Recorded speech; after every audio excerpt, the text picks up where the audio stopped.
According to reports, former President Donald Trump called Vice President Kamala Harris, his opponent in the presidential election, retarded during a dinner gathering he attended for Republican contributors in September.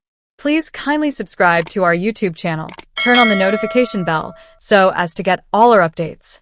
I don't think the term signifies what he believes it does, as the sister of a guy with Down syndrome.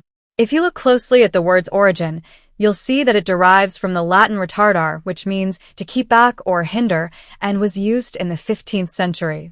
However, a significant portion of the 7 million individuals in our nation who have intellectual and developmental disabilities, IDD, have refused to be impeded or held back. They attend regular lessons in K-12 schools with assistance. They contribute significantly to dance and art programs, community theater, sports teams, and chess and math organizations. A lot of them graduate from college. Surrounded by friends, family, students, and coworkers, they have rich, fulfilling lives.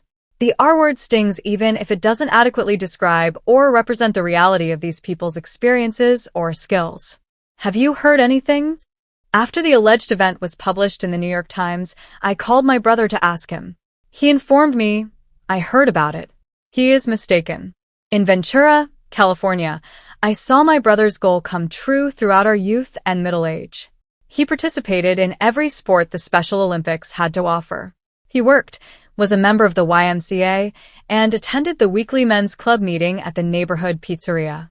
He volunteered at the neighborhood Boys and Girls Club and had a long-term partner. He was once called a retard by a coworker at the latter. He was struck in the head by my brother's karate kick.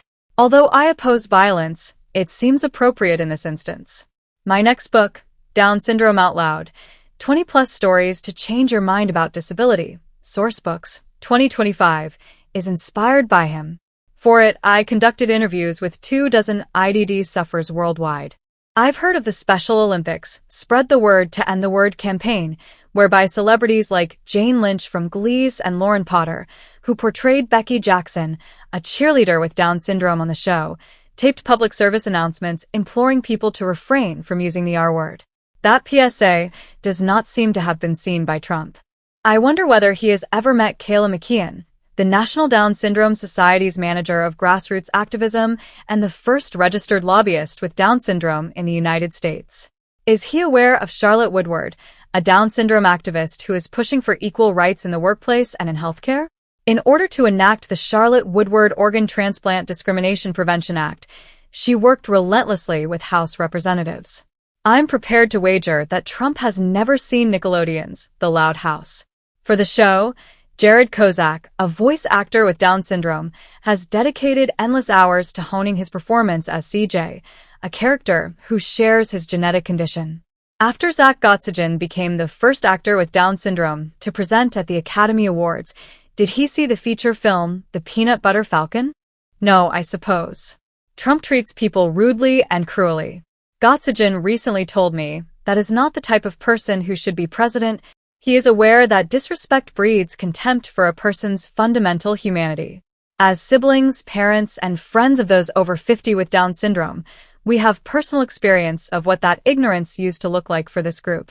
Even though journalist Geraldo Rivera had just published a stinging expose on Willowbrook State School, a New York facility that held over 6,000 individuals with IDD, physicians advised my mother to institutionalize my brother when he was born in 1975.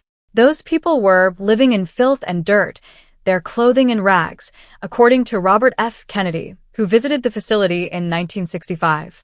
My brother, who once attempted to shake hands with a child in a supermarket and watched in confusion as her mother snatched her away, yelling, "Don't talk to people like him."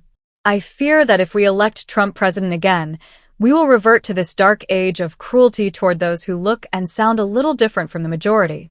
According to estimates from the National Institute of Child Health and Development, between 2% and 3% of American children suffer from an intellectual handicap. That's far over 2 million children who might be exposed to and internalize terms like mentally disabled and retarded, which are among Trump's favorite derogatory terms for Harris this election year. Fortunately, social media has provided a platform and visibility for kids and people with IDD, as well as hundreds and thousands of